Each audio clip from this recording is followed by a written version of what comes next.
So, ayun nyo. Okay, sige. Breaking news. Ayan. Breaking news.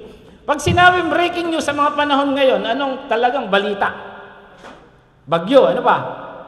Lindol. Natakpan ng lindol ang korupsyon. Amen. So tama, lindol, earthquake in the Philippines. Sunod-sunod, hindi lang earthquake na mahihina, kundi malalakas. Noong Biyernes nga, di ba? Isa sa umaga, isa sa gabi. Tama ba yon? Sa Surigao, kung di ako nagkakamali. At ito yung pattern, di lang makita kasi yung Pilipinas eh. Nagsimula ng 6.9 noong September 30, nagkaroon ng 7.4 sa Davao ng alas 9 ng umaga. Same day, gabi na naman, Davao na naman, 6.9. Tumalon dito sa Manila, wag mo na Manila, in Jesus name cut. Sa Luzon, sa La Union, October 9, tapos October 11 sa Isabela. Tapos bumalik dito sa Davao. 'Di ba? Ay Davao nung Mindanao nung Biyernes. So, nakakatakot, 'di ba? Nakakatakot, no? Kung ikaw yung ordinaryong tao, talaga nakakatakot. Amen. Okay, ano ba yung earthquake? Merong dalawang klaseng earthquake, figurative at literal. Ano yung figurative? Ito yung problema. Ito yung mas tamang sabihin lindol ang problema kaysa bagyo eh. Kasi yung bagyo nape-predict, tama? Ang lindol, hindi. Pwede mo pa sabihin sa sarili mo sa problema na, oy, saka ka na dumating, marami kang problema ngayon. Hindi eh. Pero yung bagyo minsan naiwasan mo eh, kasi nape-predict yan eh. Pero ang lindol, hindi eh. Amen? So, pag sinabi literal, ito na yung mga earthquake talaga nangyari ngayon. So, an earthquake can be figurative, may problema ka, may nagkasakit bigla, mayroong kang bayarin na hindi mo inaasahan. So whatever na problema dumarating, we can call it an earthquake in our lives. And then literal, so ito yung mahirap, ito yung, both are mahirap naman. So literal, ano ba yung literal? Ano ba yung earthquake? Nagsisimula yan sa ilalim ng lupa, yung tectonic plates natin. Kasi sa ilalim ng lupa, hindi naman patag. May mga sanga-sanga yan, hindi patag sa ilalim. At to sa lupa ngayon, may mga siwang. Ano yung mga siwang na yun? Yung tinatawag na fault lines.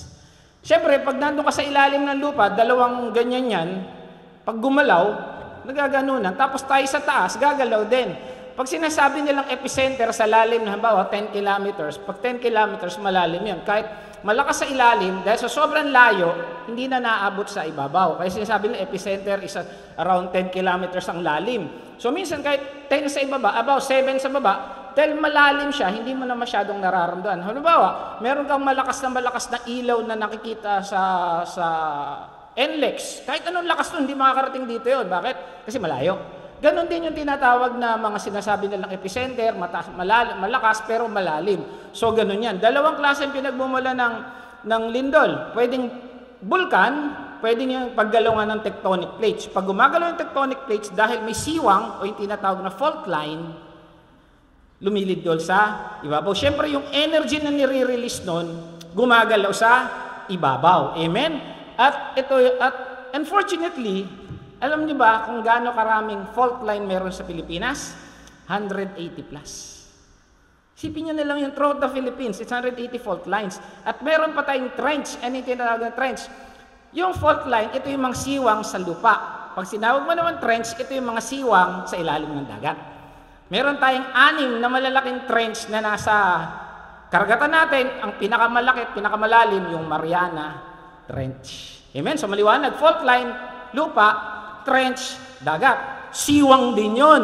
So pag gumalaw din doon, ang problema naman, tsunami. Amen? At sabi nga kanina, nag-uusap kami ni Sister Flor, we are located in the Ring of Fire. Ito yung mga bansa na nandun yung pinakamaraming aktibong fault line sa buong mundo. 90% ng lindol nanggagaling dito, saan? Central America, Peru, Chile, Middle America, dito sa atin, sa Pilipinas, Japan, Indonesia. So, nandyan yan. Ang daming fault line dyan. Hindi natin alam, maaari during creation, nandito naiwan yung mga siwang-siwang. So, 90% ng malalakas na lindol nandito sa Ring of Fire. At unfortunately, kasama tayo. Amen? Okay. So, dito pa lang sa Pilipinas, sabi ko, meron 180 fault lines. Ito yung malalaki. At ang pinaka nakakatakot sa atin, ito. Marikina Fault Line. Ito yung kinakatakutan nating lahat. Kasi bakit? Sa Maynila, andyan, urban to eh. Pag sinabi mong urban, andito yung mga nakatiray maraming tao. Andito yung maraming building. Kaya pag yan gumalaw, galaw talaga, maraming maapektuhan. At may projection sila. Ito yan yung tinatawag natin the big one. The big one in a sense na hindi malakas kasi intensity nga lang daw 7.2 yung big one dito sa Manila eh. Pero ang casualties nasa 33,500 na pwedeng mamatay. 7.2. Why? Congested ang Maynila. Napakarami nakatira dito. Ilan ang babagsak na building? Nasa 168,000. Ang dami nun. Halos ubos ang building sa Metro Manila. And 500 na mga structure ang maaaring masira. So, let's pray na wag magalaw to. Sinasabi ng Philbox na hindi tayo kasama dahil may fault line sa ilalim sa Mindanao, may fault line sa taas. Pero, there's a possibility na gumalaw yan kasi gumalaw sa taas, gumalaw sa baba. Amen. Gumalaw na nga sa Cebu eh. Cebu nga ba yun? Yung sa Boso ba yun? Boso ba yun? Amen. So, let's pray for this one. Ito yung nakakatakot at yun yung kinakatakutan nila. Amen. So, yan yung literal. Ano yan? Earthquake disrupts people lives and affairs. Siyempre, pag lumindol, gulo buhay mo. Diba yung nakakatakot yung una yung sa Cebu? Tama ba? Cebu nga ba yun? Alas 10 ng gabi, natutulog ka. Magigising ka, nasa ilalim ka na. O maaari hindi ka na nagising. Kaya pala talagang every gising is a blessing. Biro mo nakita niyo yung lakas na yun nasa kalsada, nagmumotor, huminto. Dati nung alam ko, nung lumindol yung 1991 ba yun, tao na ako noon, grade 2. High school na ako noon. Amen? Yung mga nasa sasakyan, hindi rin nila napansin. Bakit? Kasi gumagalaw sa sasakyan eh. Pero this time, nakita natin naramdaman ng mga nasa loob ng sasakyan. Why? Sobrang lakas. Amen? So, yan ang lindol. Kaya nasabi ko niyo, it can be figurative, problema, may nagkasakit, may biglang bayarin, mayroong hindi mo inaasahang nangyari. It could be literal. Ito yung mahirap na kinakatakutan talaga natin, yung literal eh. Kasi talagang wala kang laban. Unlike bagyo, pwede mo mapredict. Diba, meron tayong weather forecaster ngayon. O, ito si Bagyong Ramil. Hindi nga pinapansin si Ramil. Ayun, nagpaulan tuloy. Pero alam natin kasi 3 days before, nagpaparamdam na yan. Sinasabi na, dito na may mapa. Pero ang lindol, hindi mo nape-predict. Di natin alam. Amen? Okay. Pero ito maganda. Huwag mag-focus sa big one. Mag-focus tayo sa big God. Amen? Bakit? Hawak ng Diyos yan. Huwag natin kakalimutan na kahit may big one, may big God tayo. Amen. Siya ang nag-create niyan, alam niya, and He is. Bakit? Meron tayo itong pinag-aaralan natin, no? We can hold on to His promises kasi nauna na siya. Alam niyang hawak na. Alam niya ganito eh. Pag manliligaw ang babae sa lalaki, sabi niya, ibibigay ko sa iyo ang langit at lupa. Di ba? Pangako niya yon. Pero, hindi naman niya magagawa yun eh. We promise something that we don't have yet. Halimbawa, pag mag-a-apply ng trabaho, Sir, pag natanggap ako, magsisipag ako, nagawa na ba niya? Hindi pa. Pangako? Oo. Nagawa na? Hindi. Pero pag ang Lord nangako, alam na niyan, pag hindi kanya iwan at pababayaan, nandun na siya. Why? Because He is omniscient, omnipotent, omnipresent. Siya yung may hawak ng timeline natin eh. Alam na niya mangyayari mamaya, alam na niya yung mangyayari bukas. Alam na nga niya kung sino yung kanya eh. Di ba? Sabi niya, God foreknew. Alam niya sino yung tatanggap. So, ibig sabihin, is above time and space. Siya yung alpha at siya ang omega. Siguro sa palatuntunan niya, baka nasa langit na tayo ngayon eh, no? Bakit? He is all-powerful. He is omniscient. Alam na niya lahat. Alam niya kung kailan lilindol. Alam niya, ilan yung madadamage. Huwag naman, di ba? Ay, pinagpe-pray natin yon. Alam na niya sino yung, saan ka after 5 years, saan ka after 10 years. Pero tayo, lagi natin tinatanong, ano goal mo sa buhay after 5 years? Goal pa lang natin, pero siya alam na niya. Why? Because He is omniscient. And He is omnipotent. Nandiyan sa lahat ng lugar. And He is omnipresent. Omnipotent is all-powerful. Kaya niyang kontrolin, kaya niyang gawin ito, kaya niyang ibigay ito. Amen? At hindi lang yon. Nailigtas na nga niya tayo. Amen? Kaya huwag tayong matakot. Oo, tao tayo. Natatakot tayo. Ngayon nga sa prayer ko, diyan, Lord, bukas pagigising ako, nandito pa rin ako sa kataman to, na masaya. Dati hindi ko pinagpe-pray yun eh. Amen? So, we can hold on to a big God. Huwag natin masyadong isipin yung the big one na yan. Huwag yung go back ang pag-asa mo. Ang pag-asa mo, let's go to God. Amen. Let's go to God. He holds everything in His hands. Sabi niya, at so sinabi niya, hindi kita pababayaan at hindi kita iiwan. Alam niya na hindi kanya talaga pababayaan at hindi kanya iiwan. Nung sinabi niya, I will provide all your needs, sinabi niya, kasi alam na niya na pagdating doon, hindi kanya talaga pinagkulang. Bakit? Nandun na siya. Kaya pwede nating hawakan ang pangako ng Diyos. Amen? O, tingnan natin sa Bible. Meron ba mga earthquake sa Bible? Ano tayo nag-aaral tayo dito. Sabi dito, earthquake appear 17 times in the Bible. Earthquake, may S, appear 3 times. So, in total, 20. Pero the phrase shook the earth or shake the earth is mentioned 5 times in the scripture. Amen? So, nandun na rin pala sa Biblia yun. Nangyayari na pala nung panahon nila, yung mga lindol-lindol na yan. So, it's not bago. Kaya lang naman natin pinagtutuunan ng pansin na to kasi nandito tayo. Pero nung lumindol, sa may malakas na lindol na bansa nung isang araw, nung nakaraan, Indonesia ba yun? Lumindol. Wala tayong pakialam. Nung lumindol na malakas sa Turkey, wala tayong pakialam. Kaya natin pinagtutuunan ng pansin ngayon kasi nandito tayo. Amen? Pero nangyari na rin para sa Biblia. Okay, tignan natin, no? Ang earthquake, ang Greek niyan, seismos. Diyan nga doon nakuha yung seismography o yung machine na ginagamit nila na pagbilang ng gaano kalakas yung intensity. At sabi nung binasa ko, nasa 4 earthquakes daily ang nararanasan ng buong Pilipinas in total, ha? Marami kasing mahihina na hindi natin napapansin kasi nga sobrang lalim. Amen? Sabi dito, a sudden movement or earth's crust caused by release of stress accumulated along the geologic faults, underground plates, or by volcanic activity. So nasa Biblia rin pala ang lindol. Amen? Ito yung 7 nakita ko sa Mount Sinai, nung binigay ang 10 Commandments, lumindol. Nung nagrebelde si Korah, lumindol. Nung panahon ni Elijah, nung siya ay pagod na, nung haharap na siya kay Lord, lumindol. Pero wala raw ang Diyos. Nasaan ang Lord? Nasa isang bulong. Ano gusto nyo? Si Lord nasa lindol o nasa bulong? Bulong. Bakit? Kasi mas malapit siya. Kasi mas close kayo. Kailan ba sumisigaw ang isang tao? Pag malayo sila sa isa't isa. May mga mag-asawa nagsisigawan, malayo puso nila sa isa't isa. Pero pag sweet na sweet sila, bulong ng bulong yan, ngingisi-ngisi sila. Bakit? Kasi masaya yung puso nila. Talagang magkadikit. Amen? So, sa panahon ni King Uzziah, lumindol. Nung panahon ni Jesus, di ba? Nung sinasabi, nung namatay siya, he tore the veil. Alam niyo ba, nung meron ako napakinggan din nagturo, yung veil daw ng templo, gaano kakapal? Gakamao, kapal. Kaya bang gupitin ng gunting yun?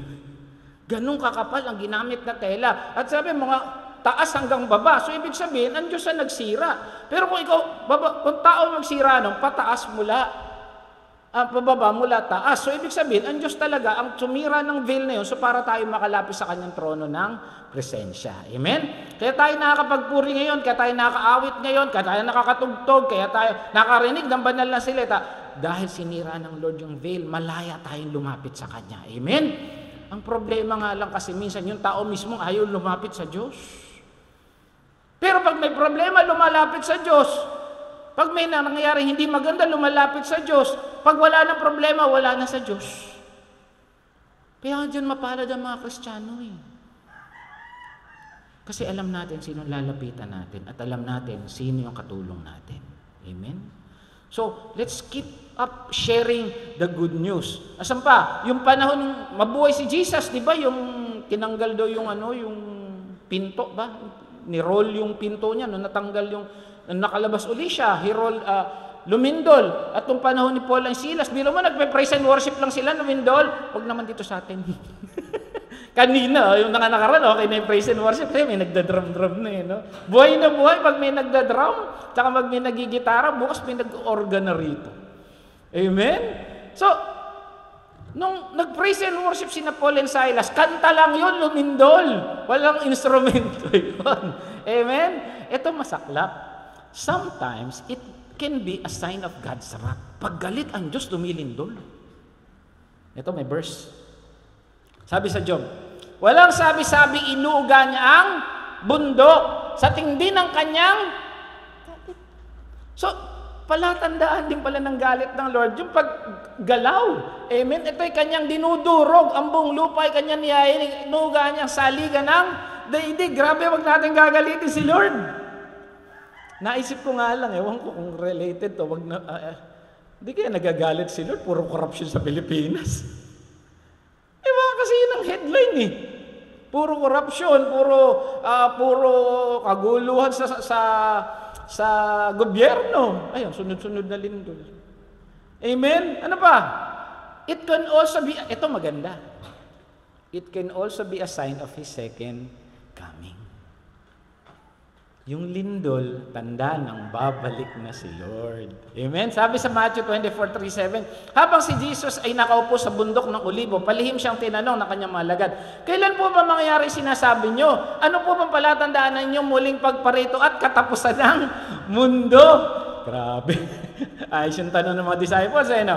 Sumagot si Jesus, ito yung mga palatandaan. Mag-ingat kayo upang hindi kayo maligaw ng sino man. Bakit? Maraming paparito sa pangalan ko. Marami na bang pumarito sa pangalan niya? Sa pangalan niya. They claim, they profess Jesus. They're sharing Jesus. At nagpapanggap, yun lang, nagpapanggap lang. Hindi talaga sila kay Kristo. Ito mahirap, marami nang liligaw. Meron na ba kayong kilala na mga nagpapanggap na maraming naliligaw? Marami na. Pag-aralan lang ninyo yung mga relihiyon sa Pilipinas na lang, napakarami, ang dami nila eh. Minsan nagtatanong ako kay Pastor, bakit kaya ganun sila? Ang gaganda ng church nila, ang dami-dami nila. Ito'y sagot. Maraming naliligaw. Kaya nakakaawa sila. Akala lang natin, ang ganda ng, hindi naman sa nainggit tayo, ang ganda ng building nila. Ayun pala, ginagamit din pala ng kalaban yun. Para tayo mainggit, mag-join na lang tayo sa kanila. Makapangyarihan sila, dami-dami nila eh, no? The more, the merrier. Yun talaga yung sinasabi ni na the voice of the people is the voice of God. Wow. Amen. Hindi. Kahit lahat tayo magsama-sama kung mali yan. Amen. Hindi papayag ang Lord diyan. Nakakarinig kayo ng mga labanan o may naririnig na ba mga labanan? Dami na. At nakakabalita na ba ng mga digmaan? Marami na rin. Sa iba't ibang dako. Ngunit huwag kayong mabahala. Ito maganda sa Diyos eh. Kahit ano gulo ng mundo, kung nasa kay Kristo ka, payapa ka. Sinabi niya eh, nandun na siya eh. Iingatan ka niya eh. Sabi niya, huwag kayong mabahala. Magkagulo sila hanggang gusto nila, pero kayo, ako bahala. Amen. Sabi mo, si Lord ang bahala sa'yo.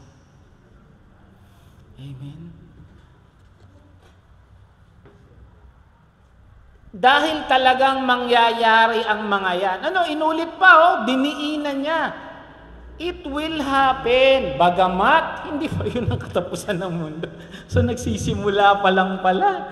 Ano pa sabi niya? Maglalaban-laban ng mga bansa. May mga balita na ba na naglalaban-laban ng bansa? Tayo nga, gusto tayong guluhin ng mga binobomba yung mga barko natin sa dagat. Gusto tayong makipaglaban eh. Kawawa sila. May Jesus tayo. Amen. Nakita niyo yung laban ni sino ba yung hari na yun? Si Jehoshaphat ba yun? Nauna mga praise and worship. Buti na lang wala ako sa praise and worship. Joke lang. Amen. Gayon din ang mga kaharian. Magkakaroon ng taggutom. Yung nangyari na bang taggutom? Manood lang kayo ng mga video. Ang dami nangyari taggutom sa ibang bansa. Yung iba nga, dami mekos-mekos lang yung pagkain para may makain eh. Noon talaga hindi ko alam ang ibig sabihin ng mekos-mekos. Kayo alam niyo ibig sabihin ng mekos-mekos? Mix-mix yun. Tinanong ko pa yung kaibigan, bro, ano ibig sabihin ng mekos-mekos? Mix-mix. Mix. Amen? Taggutom at ito na, lilindol sa maraming lugar. Marami na bang lindol sa iba-ibang panig ng mundo? Marami na. Ang lahat ay ito'y pasimula pa lamang ng mga paghihirap na tulad ng isang babaeng nanganganak. Di ba yung babae nagle-labor pag mga birth pains? So hindi pa yan. Amen. Kaya nga sabi ko sa inyo, huwag tayong matakot. Kasi sabi ni Jesus hindi naman ako lang nagsabi. Sabi niya, huwag kayong mabahala. Ako ang bahala. That's the beauty of having Jesus in our lives. That's the beauty of having God in our lives. Amen. Na kahit anong mangyari sa mundo, alam mo, siya bahala sa iyo. Hindi kanya iiwan at hindi kanya pababayaan. Bakit? Kasi nandun na siya. Alam na niya na hindi niya binitawan si Joby along the way ng buhay niya. Amen. Alam niya, nandun na siya, hindi niya binitawan si Emmanuel along the line of buhay niya. Bakit? Nandun na si Jesus. Amen. Ang lahat tayo, ando na tayo, hindi niya binitawan. O, pagdating natin doon, sabi niya, o, mo, binitawan ba kita? Bakit? Nakita ko na yan. Because He's there already. He is the Alpha and the Omega. Ito yung, babalik na siya, ito yung second coming. Kanina, sinabi niya, nando siya sa Mount of Olives. Sa Zechariah 14:4, sabi, on that day, His feet will stand on the Mount of Olives. On that day, bababa na siya. Siya umakyat sa Mount of Olives. Siya bababa sa Mount of Olives din. East of Jerusalem, Mount of Olives, will split into two. Grabe, lakas ng lindol nito, mahati. From east to west, forming a great valley. So yung bundok na ganyan, bababa siya, mabibiyak yan, kaliwat kanan, magiging parang valley. Ano sa Tagalog ng valley? Lambak, ayun. East to west, forming a great valley with half of the mountain moving north, half of the mountain going south. So imagine the great earthquake. When that happens, pag bumalik si Jesus, bundok na hati. Napakalakas dyan anong intensity niya. Hindi natin alam, pero wag na nating alam. At wala na tayo dyan sa biyayaan niya. Amen? Huwag na natin hintayin, nakita natin. Kung makita man yan, nandun na tayo sa langit, si Jesus mga baba. Pero mahirap nandito ka sa lupa. Ang lakas niyan, imagine that earthquake, na kayang hatiin ang bundok. Ngayon, kalsada pa lang adahati, takot na tayo eh. Amen? Imagine this. Pag nangyari yan. And I'm sure this will happen. Why? Because God says so. Pag sinabi ng Diyos, mangyayari. Amen. Yun ang mabuti ng alam na natin. No? Ang ganda ng pinapakita niya sa atin yung mga mangyayari pa. Hindi tayo bulag sa kakaharapin natin. At hindi lang alam natin, kasama natin ang Diyos. Amen? Kaya sabi dito, earthquake is a sign of Jesus' second coming. Amen? Okay, so ito yung pag-aaralan natin. Inano lang natin kung ano yung mga lindol. So, literal, figurative. Ano yung mga lindol sa Bible? Ano naman gagawin natin pag niyayanig ka? Either figurative, either literal. Unang-una, you have to focus. Marunong ba tayo mag-focus? Alam nyo, ang tao, ang tinitignan niyan, o finofocusan niyan, yung isang bagay na malaki sa kanyang harapan. Halimbawa, nung nakita ko ni Pastora Leonora, hindi na ako binitawan ng tingin niyan. Nag-focus na siya. Diba, halimbawa, sa isang lugar, o nakita mo yun, ang ganda. Diba doon ka nakafocus? You're focused on something great. You're focusing on something big. You're focusing on something spectacular. So yun daw yung totoong focus. Doon ka talaga nakatingin. Na kahit ano pang nangyayari, hindi mo nakikita yung sa paligid mo. Halimbawa, may lumabas na ganito ngayon. Ano yan? Spaceship. Bawa, biglang naglabasan ng mga tao. May malaking spaceship dyan. Napanood yung Independence Day? Yung pelikula, may malaking spaceship na lumabas. Siguro labasan lahat ng tao. Hindi mo na nakikita, may pumasok dito, may nagnakaw. Kasi doon ka nakatingin eh. Yun ang focus. You're focusing on something big. You're focusing on something great. Na hindi maalis ang mata mo doon kasi malaki siya. Kasi makapangyarihan siya. Amen? Yun yung totoong focus.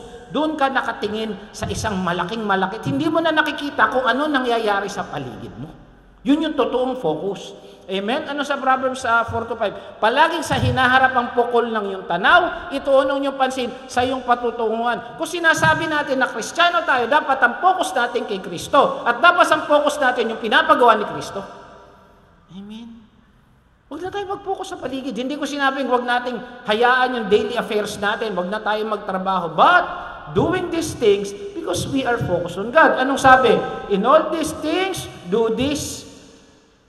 Sabi ng Panginoong Hesus, whether you eat or drink, do it for the glory of God. Magtrabaho ka, magtimpla ka ng kape, magluto ka, mag-aral ka, makapokus ka dahil kay Jesus. Hindi mo ginagawang isang bagay dahil natakot ka lang, nahiya ka lang, kailangan mo lang. Gawin mo yan kasi mahal mo si Kristo. Kasama dyan yung pagmamahal mo sa pamilya mo, pagmamahal mo sa asawa mo, pagmamahal mo sa anak mo. Pagpunta dito sa church, hindi ka nagpupunta dito sa church dahil gusto lang mo na magpunta. Kasi, ano mo na, yung ginagawa mo na yan, linggo-linggo, nagiging ano na lang sa yan, habit.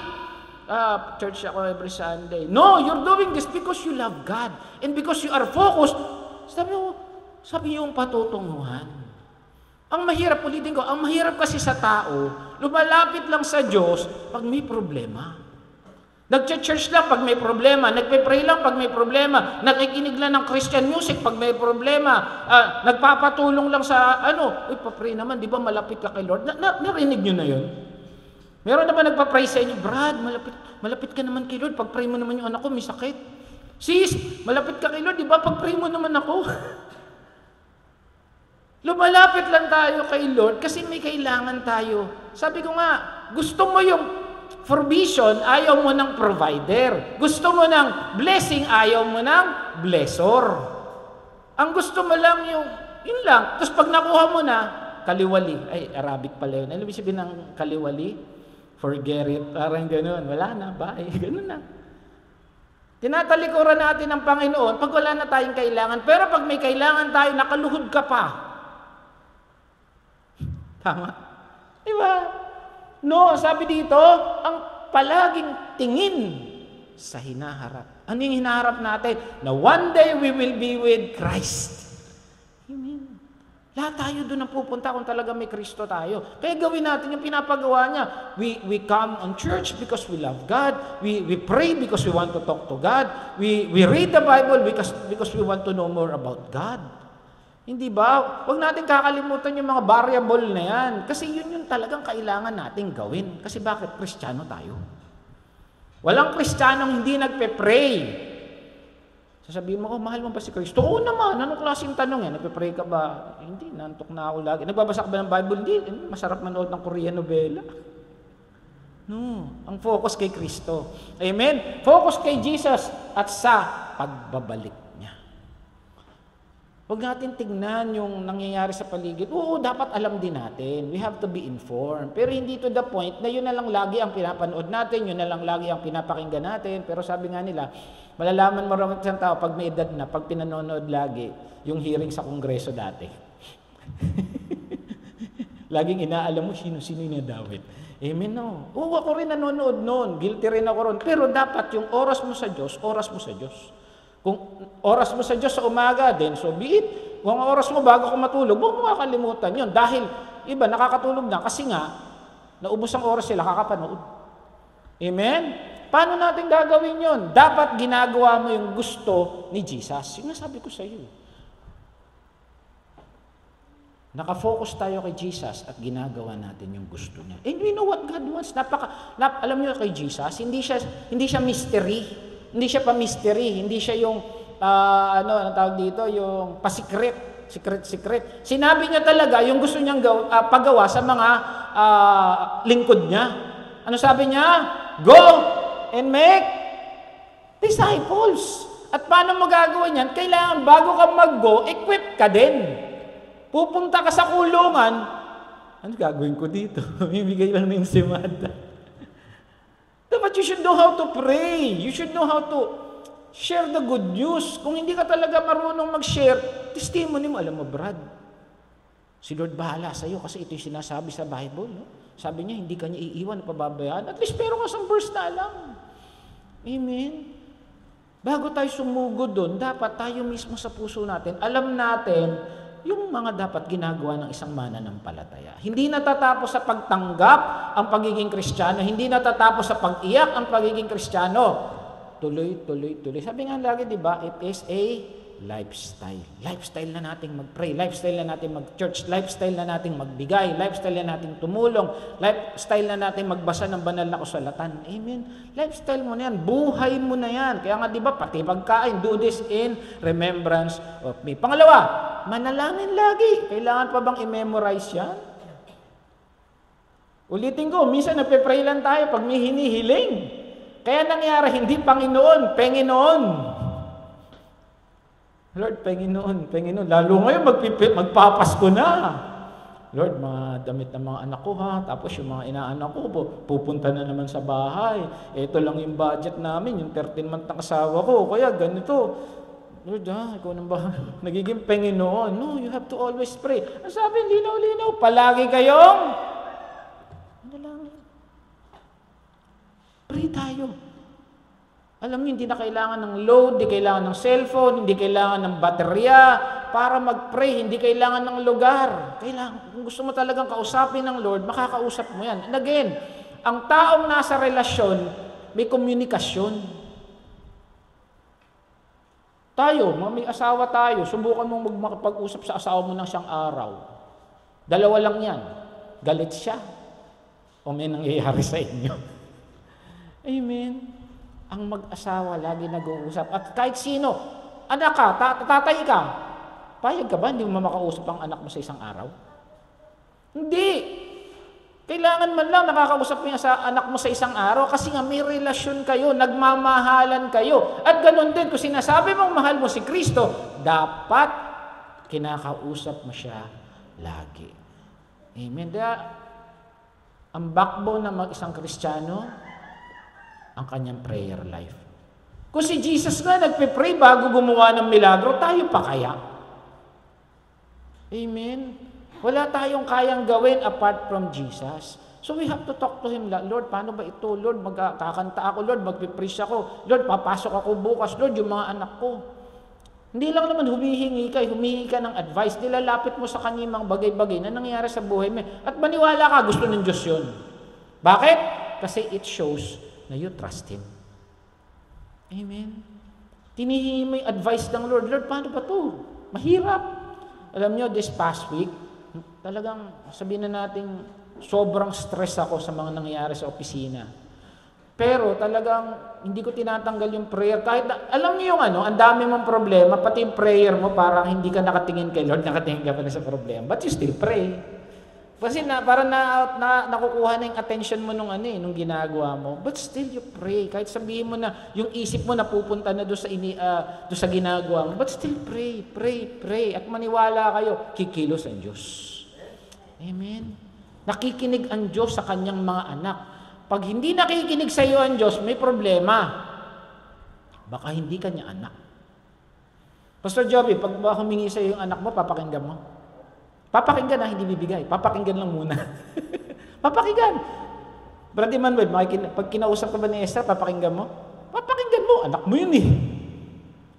Iba yung bigay, iba yung nakikinig. Usapan mo na makikinig. Amen. And ganun din si Lord. Ibibigay niya pag dapat ibigay. Pag hindi dapat ibigay, hindi. Again, He is the Alpha and the Omega.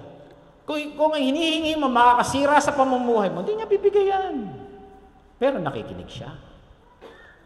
Or He will provide something better for us. Amen? Kaya, prayer sa lifestyle ay hindi pag gusto mo lang. Magpe-pray ako kasi hindi ako pagod. Magpe-pray ako kasi marami kong oras ngayon. No. Pray. Because it's our lifestyle. Tandaan, kung mahal mo, lagi mong kinakausap. Lahat tayo dito may pusong mapagmahal. Tama? Amen? Lahat nga na nagmamahal, magsabi ng amen? Amen. Pastor Joby, nauuna. Amen. Talagang, pag namamahal, talagang kinakausap mo. Kasi pag hindi mo mahal, mga tao dyan. Di ba? Wala makirelasyon eh. Pero halimbawa, makita ko dyan yung kapatid ko, siguro lalabas ako. Nagawa mo rito. Di ba ganon? Mahal mo, kapatid mo yun eh. Lalo naman siguro, pag nanay ko nakita dyan, lalabas talaga ako. Ma! Ma! Amen? And then, don't forget your identity. Pag ikaw nililindol, huwag mo kakalimutan kung sino ka. Amen? Kasi bakit? Doon lalabas kung sino ka talaga. Alam nyo, naikwento ko na yata sa inyo to.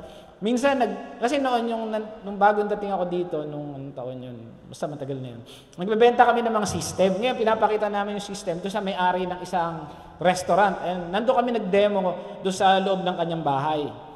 Siyempre, pinapakita namin. Doon sa kwarto, ako lang yung ahente, ako yung technical, tapos yung mag-ama na may-ari. Nandun kami sa kwarto niya. Maniwala kami, pumasok, nakabonet, may dalang barel. Sabi sa amin, sabi doon sa, akin ang pera. Tapos, sabi nung pumalag yung lalaki, yung anak, kasi malaking, anong pera? Nag-ano sila, pambuno sila. Ayaw ilabas, pinagkukuhing alahas. Alam niyo, naisip ko, sabi ko, napanood ko na to eh. Ang pinapatay dito, yung extra eh. Hindi pwede patayin yung babae. Nasa likod ko, Kuya Del, ano yan? Hindi ko rin alam. Alam niyo, nag-pray lang ako. Sabi ko, Lord, kung ano pong mangyari sa akin. Alam niyo talaga naisip ko, kayo na pong bahala sa anak ko, kayo na pong bahala sa asawa ko. Ano lang. Kasi, wala eh. Pag ganon, sabi ko, tapos may pumasok, dalawa na sila, pareho may baril. Yung pala pumasok, alam, may kwarto pala doon. Yung kwarto, vault pala yun. Yan, dami ng perang dalaw. Tapos yan, pinasok na lang kami sa vault. Buhay kami. Kalain yun, nandito pa ako ngayon. Amen. Bakit nakikinig ang Diyos? Amen. Yun lang sinabi ko, Lord, kung ano ba mangyayari, kayo na pong bahala sa mag-ina. Hindi na nga ako, yung mag-ina ko na lang.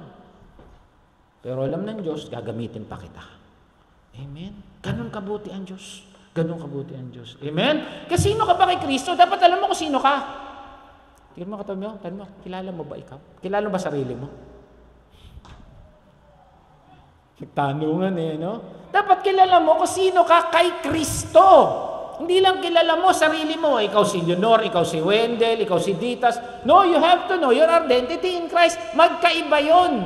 Iba yung tingin mo sa sarili mo, iba yung pagkakakilala sa ni Kristo. Ang sabi ni Pablo, I have been crucified with Christ. It is no longer I who live, but Christ who lives in me. And the life that now I live in the flesh, I live by faith in the Son of God who loved me.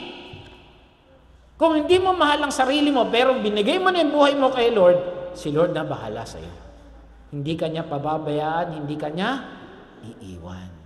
Amen. Sabi nga ni Pablo si Jesus na to. Kaya alam niyo yung mga Kristiyano, di ba lagi ko sinasabi sa inyo, tinotorture sila nung panahon ni Nero, ginagawa silang kandila, literal na kandila, ginagawa silang poste ng pinapasinisilaban sila. Wala na silang takot. Bakit? Alam nila, pag pikit nila at pag dilat ni uli, si Kristo na makikita nila. Amen. Ganun sila katapang noon. Ang sabi ni Pedro, but you are a chosen race, a royal priesthood, a holy nation, a people for His own possession, that you may proclaim the excellencies of Him who called you out of darkness into His marvelous light. Kaya, kapatid, pinili ka ng Diyos. Amen. At pag pinili ka ng Diyos, may mission ang Diyos sa iyo. Amen. At hindi ka niya papabayaan. Tanyo si Abraham. Sabi sa Genesis 12, pinili siya, umalis ka dyan. Umalis siya. Nung nagkaroon ng tagutom, hindi siya lumapit kay Lord. Nagpunta siya ng Egypt. Alam niyo yung storya? Sabi pa nga niya kay Sarah, sabi mo, kapatid lang kita ha, kasi papatayin ako. Kasi hindi pa sila ganun kaklo, hindi pa siya nakikipag-usap kay Lord. Kahit sinabi na ng Lord. Alam mo ginantihan ng Lord? Yung mga tiga-Ehipto. Nagkasakit. Paglabas nila, may blessing pa sila. Hindi nakakalimutan ng Lord kung sino ka sa Kanya. Amen? May ginawa na nga siya. Nagsinungaling na nga siya. Paglabas pa niya ng Egypt, mas marami pa siyang dali. Bakit? Ang Lord hindi nakakalimot. Pag sinabi kang poprotektahan ka niya, poprotektahan. Pag sinabi ka niyang pinili ka niya, pinili ka niya. Pag sinabi ka niya, ano sabi niya rito? A royal priesthood, a holy nation, a people for His own possession. Ay, hindi ka niya bibitawan. Amen? Ay, sinasabi-sabi niya, nabubura. Mas baka pangiriya kay Lord. Amen? Kaya huwag tayong mag-alala. Si Lord ang bahala. Huwag lang natin kakalimutan kung sino tayo sa harapan niya. Amen? Ano sabi rito? Tandaan, kahit anong gawin mo sa bahay mo, kung wala kang Kristo sa buhay mo, patay ka. Yung iba, di ba, yung mga nililindol, kung ano-ano pinagagawa sa bahay nila para sure na hindi mabagsak. Pero kahit anong gawin mo ron, pag bumagsak yun, at wala kang Jesus sa buhay, maayos bahay mo, pero wala kang Jesus sa buhay, patay ka din. Pero kung may Jesus ka sa buhay, kahit anong mangyari mo, buhay ka. Amen? Kaya sabihin mo sa katabi mo, buhay kang bata ka. Pangit lang pakinggan no? Pero buhay kang bata ka. Bakit? May Jesus tayo. Amen? Pang-apat na matatapos na magtiwala sa Diyos. Kahit nililindol ka ng problema, nililindol ka ng bayarin, at nililindol talaga ang Pilipinas, magtiwala sa Diyos. Yan ang pinaka-importante. Amen? Ano sabi dito? May lindol o wala, magtiwala. Lahat ng gagawin natin, mabuhay tayo. Mag-aral, kung estudyante ka, magtrabaho, kung empleyado ka, kung negosyante ka, magnegosyo ka, kung nanay ka, maging nanay ka, kung misyonarya ka, magmisyon ka, tuloy mo pa rin yan. Hindi titigil ang mundo. Amen? Pero huwag mong kakalimutan, magtiwala sa Diyos. Amen? Sabi sa Luke 5, ito napakaganda itong story to lagi natin binaan to Yung si Pedro, nung nangingisda, sabi ni Jesus, hindi sila magdamag, silang di nakahuli. Ano sabi ni Jesus? Bagsak mo sa kabila. Alam niyo nung kung titignan mo to, guro, magdamag po kaming napagod, ngunit wala kaming nahuli, exclamation point. Parang sinasabi talaga ni Pedro dito, mangingisda kami, expert kami. Teacher ka, kaya nga guro eh. Guro! Parang ganun sinasabi niya eh. Wala na kami nang nahuli. Expert kami sa pangingisda. Mangingisda kami since birth. Diba? Wala kaming nahuli. Tapos mag-uumaga na. Wala nang isda. Tapos sasabihin mo lang ibagsak sa Pero sabi niya, ngunit dahil sinabi mo, yun yung nagkatalo. Doon nagkatalon lahat. May sinabi. Amen. Bakit wala siyang nahuli noong una? Walang sinabi. Ngayon may sinabi. Ano nangyari? Ganun ang ginawa. Nakahuli sila ng maraming isda. Pati yata yung nawawala, sino ba yun? Si Nemo, tsaka si Dory, sumama na ron. Di ba missing Dory? Finding Nemo pala, sorry. Sumama! Kasi nung una, sabi ni Lord, pag kayo pupasok dyan, wala pa sinasabing anak ko. Nung may sinabi na, sabi siguro ng isa, pasok na kayo, may sinabi na yung anak ko eh. Ganon din mga kapatid sa buhay natin. Pag sinabi ni Lord, gawin mo. Bakit? May blessing. Mapupunit yung bahay mo. Mapupunit yung bahay mo eh. Ibig sabihin, punong-puno yan. Siksik, liglig at umahapaw pag sumunod ka. It has nothing to do with salvation, ha? Baka sabihin mo naman, with grace tayo. Hindi, wala yan. Salvation, blessing na pinag-usapan. Pinagpala na tayo, pagpapalain pa tayo ng Lord if we obey. Ano ba yung obey natin? Ayan go and make disciples.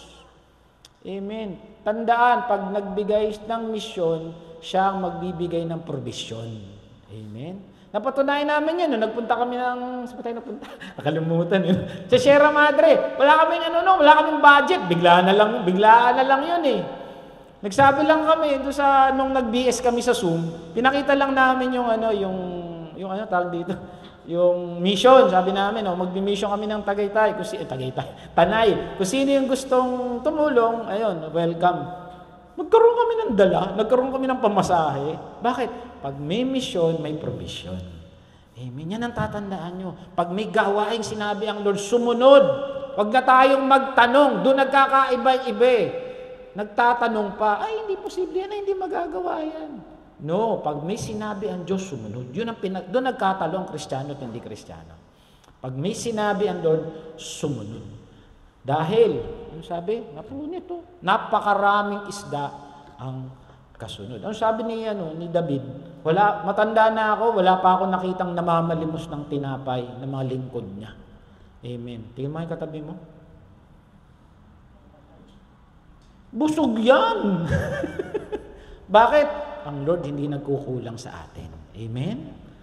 Sabi si Nahum, si Yahweh napakabuti, matibay na kanlungan sa panahon ng kaguluhan. Nagugulo buhay mo sa lindol, figurative, sa lindol, literal. Sabi niyo, matibay na kanlungan. Kaninang ganda nung dito, tawag doon, devotion. Siyempre, hirap ako magsalita. Wall, ano ba yung protection, tore. Kasama sila. Matibay. Matibay na tore si God. Mga nananalig sa Kanya'y inaalagaan. Tignan mo yung katabi mo, kung inaalagaan talaga ni Lord dyan. Amen. Alagaan tayo ng Lord. Hindi yung asawa mo talaga nag-aalaga sa'yo, kaya maganda o gwapo ka, kaya maganda ang katawan mo, kaya malusog ka. Si Jesus ang nag-aalaga sa atin. Amen. Doon pa lang pagumpay ka na, doon pa lang panalo ka na. Amen. Ang tao nagtitiwala sa Diyos, inaalagaan niya. Amen. Linaw. May verse. Kaya kahit lumilindol, alagaan ka niya. Paano, Pastor, kung may nangyari? Bahala pa si Lord sa atin. Huwag natin problemahin yun. Pag dilat natin, nandun na tayo. Huwag natin problemahin. Sa mga bagay na wala kang magagawa, si Jesus ang bahala. Amen. May magagawa ba tayo sa lindol? Wala. Gawin natin yung kaya natin gawin. Ano yun? Go and make disciples. Gawin natin yung utos. Yan yung utos. Hindi naman sinabing, mag-worry kayo, may big one. Hindi. Amen? And then lastly, ang hope natin nasa kay Jesus. Amen?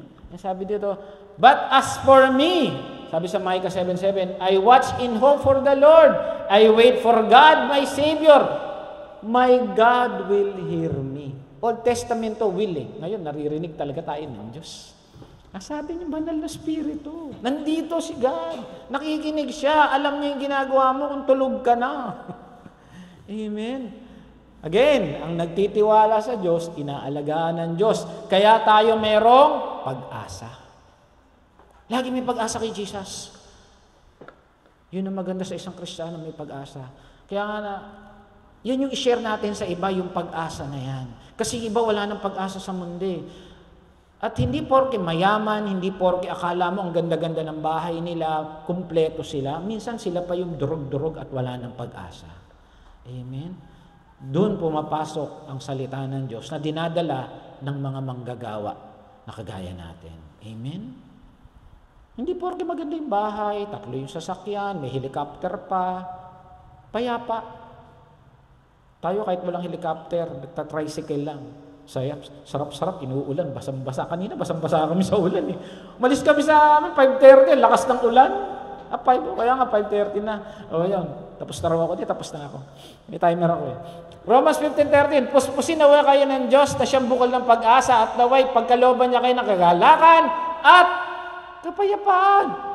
Sinulat ito ni Pablo sa mga tiga-Romano, inuusig sila. Alam niyo, nasa Rome sila. Hindi sila tinitigilan ni Caesar.